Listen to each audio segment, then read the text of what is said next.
Welcome to Inside Games Daily, the only gaming news show brave enough to mourn Black Panther a second time. Yeah, but we're not brave enough to do the hand thing. No, we'll keep it straight today. No, not us. Oh, no, absolutely not, no. Yeah, it's another sad day. EA's been dishing up a lot of those lately. Electronic Arts has canceled the Black Panther game and closed its developer Cliffhanger Games. Yep, EA announced the game as a part of a 3-game deal with Marvel in 2023. Nothing was really known or shown about it, though a job listing described it as a single-player, open-world action adventure. Gosh, this would have been so cool.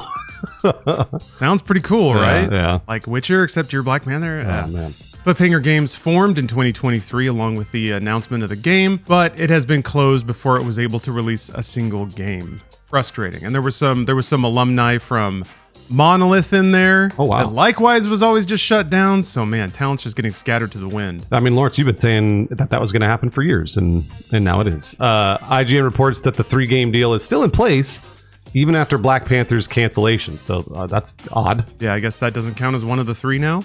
One of the 3 that we know of is based on Iron Man. There's an Iron Man game currently in development at Motive Studio. Those are the same developers that made the Dead Space remake. They also contributed to a couple of other games, even Battlefront 2. The other 2 are unannounced at this point, and who knows if they ever will be. We really don't know.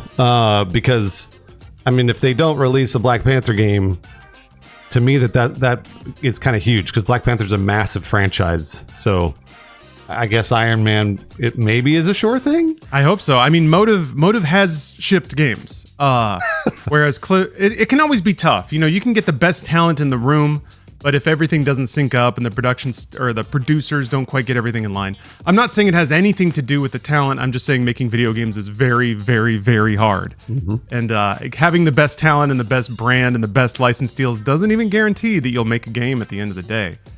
But EA probably isn't helping much, as they've been indiscriminately swinging around a chainsaw lately. And just a month ago, EA canceled an extraction shooter set in the Titanfall universe in development at Respawn.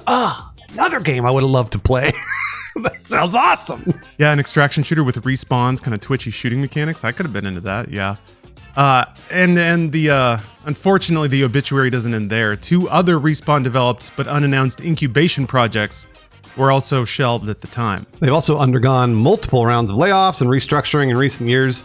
EA had cut at least 50 jobs from BioWare and Codemasters in 2023. And in 2024, they laid off 670 people. That's crazy. In a company-wide restructuring. And then just last month, EA laid off around 300 more people. That's over 1,000 people. That's a lot of people. And yet, and this is where business meets the road. GameFile reports that EA's total headcount has actually grown year over year and is now sitting at 14,500. So I guess that's what we call churn in the biz. I don't know if EA's on this track, but I remember Richatello at Unity talked about how mass hiring and mass laying off was a business strategy. Essentially, you were always bringing new blood into the company and always culling the ones that you felt were underperforming or something like that. So I don't know if that's where EA's at this point. They just have like fresh fuel and exhaust rolling all the time. But boy, is it inhuman. And I don't think it necessarily leads to the best games production either, especially when games take 5 or 6 years to make and you're cycling your staff every other year. Yeah, not at all, because then you don't have the talent that can do the thing, because they never get a chance to get their sea legs, whatever. Yeah, right? Yes, yeah. Oh, geez. EA executives offer the usual crocodile tears, which I am so sick of fucking hearing about. I'm so tired of hearing this bullshit. EA Entertainment. But they're lean and agile and oriented towards success in the future now. Investors, right? I just absolutely hate it. EA Entertainment President Laura Mealy offers this consolation to staff. Email reviewed by IGN. They said, quote, "These decisions are hard. They affect people we've worked with, learned from, and shared real moments with. We're doing everything we can to support them, including finding opportunities within EA where we've had success helping people land in new roles." So they're saying that they're laying them off, but then putting them in a new role at EA as like a contractor without benefits. Is that what they're saying? EA has an internal program where essentially they try to like find places for employees that are laid off. Clearly they can't find roles for everybody, but there is some success that EA, don't worry, EA says everything's fine at EA essentially. Yeah, there has been some like reported success, which is to say certain employees have been replaced and have kept their jobs. But again, it's that team shuffle.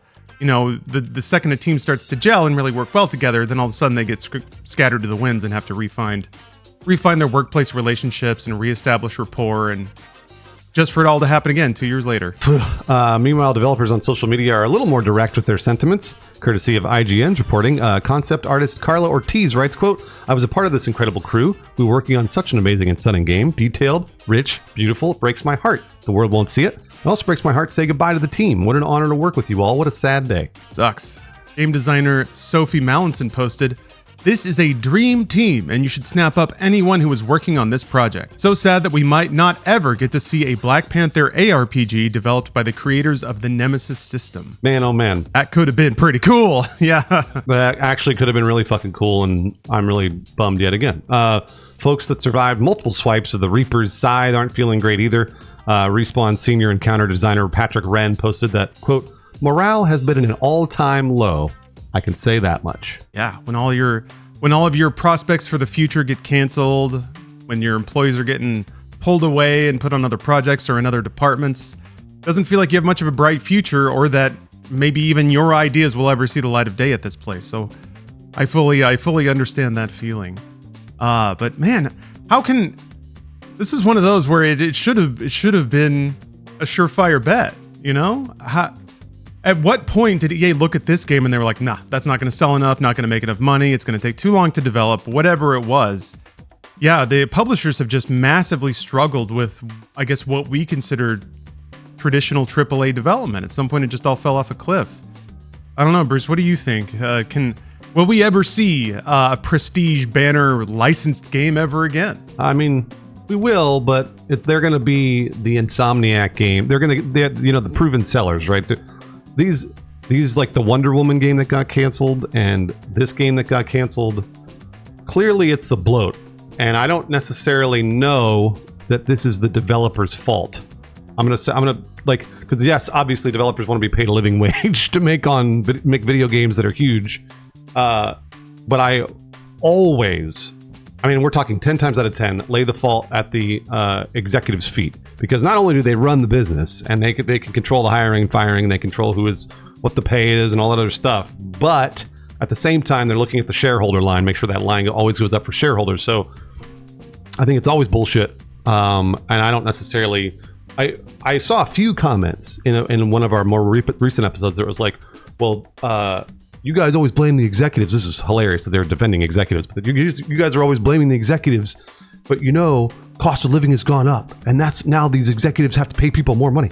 Yes, that's right. And you know what they do? They then don't get their $50 million bonus and instead invest it in their employees. That's how you do it. So this makes me angry, as you can tell. This makes me angry because there is always plenty of money floating around, and they are giving it to shareholders and they're giving it to executives when they could actually reinvest it into the art, and we could have an awesome Black Panther game or a Wonder Woman game, and instead these motherfuckers are taking home $100 million. Yeah, that's very well said, Bruce.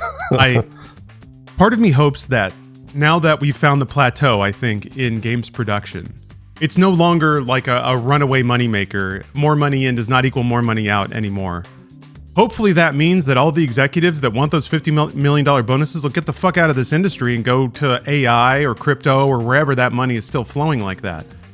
My desire is that games settle out to a point where the production cost is largely known. It's not like a Spider-Man 1 to 2, or even Randy Pitchford was saying like the budget doubled from Borderlands 3 to 4. But I think we as gamers, we don't see the benefit of that doubling. Not really sure where that money's going. 4K assets are big, yes. Okay, it's dubbed in 50 languages. That's cool. But for the individual gamer, I feel like now the product is entering this phase where it needs to just be smartly scoped, We know that if we can put $100 million behind this game, get $750 million back, that's pretty good for 1 year. For like a dev staff of 50 to 70 maybe. I'm making up numbers out of nowhere. But yeah, my hope is that now games can enter this phase where it's like honest work for honest people that take home honest money all the way up the ladder, because there is no dishonest money to get anymore. Unless, you're in mobile games or you're hawking AI shit on Roblox, something like that. So yeah, hopefully all the money kind of moves out and just leaves a sustainable market for games that are made with responsible scope and pay their employees well. Fantastic sentiment, and I hope that it does happen. The problem is, obviously, along the way, there's going to be a lot of layoffs. They're going to take everybody with them before they go. That's for sure. You fucking bet they are, because it's one of those things where, again, their paychecks are on the line. They're thinking to themselves, well, hold on, do I get my $20 million bonus, or can I lay off 50 people? And unfortunately, most people are going to lay off 50 people. That's the way. That's not everybody, but most people are going to do that. And so that's what we're seeing now. We're seeing that these games their scope is contracting, but we're taking a lot of other people, a lot of talent with them, which is too bad. And I hope that they are able to find another place to work and make another badass game like Expedition 33. Yeah. And I know that some people have kind of lamented the loss of the mega game. You know, the overinvested, overproduced hyper game with 3,000 modes and 150 or 500 hours of open world playtime. Maybe that's what this game was shaping up to be, and then they saw like maybe Star Wars Outlaws or other like licensed open world games that just kind of dissolved into the fabric of every other open world action RPG out there. Maybe EA was like, we don't need to wait 4 years just for people to find one problem with this game and cause some online shitstorm and just, you know, ignore it basically, because there's just a million other games. So in some ways I can kind of see, you know, in 2027 a Black Panther game may not have been the hit that an EA executive would need it to be to get their $50 million bonus. Yep. No, it's true. But we do really, as always, our heart goes out to all the people that got laid off and are having to find work now. And I would have loved to play that Black Panther game. That sounds perfect for me. And same with that Wonder Woman game, some of that Respawn extraction shooter. Gosh, all these games sound so great. There's an ecosystem where they could have been funded and came out if only they weren't being published by, you know, a megacorp. That's true. All right, every time we report news like this, it makes us doubly appreciative. It really does. The direct support that the Inside Games patrons provide, because we have a Patreon that they support every single month. So thank you, Old Baby Leg, Ian McGee, DJ Kento, and Shaky Pants. You guys have been supporting for a very, very long time. And we can't say thank you enough.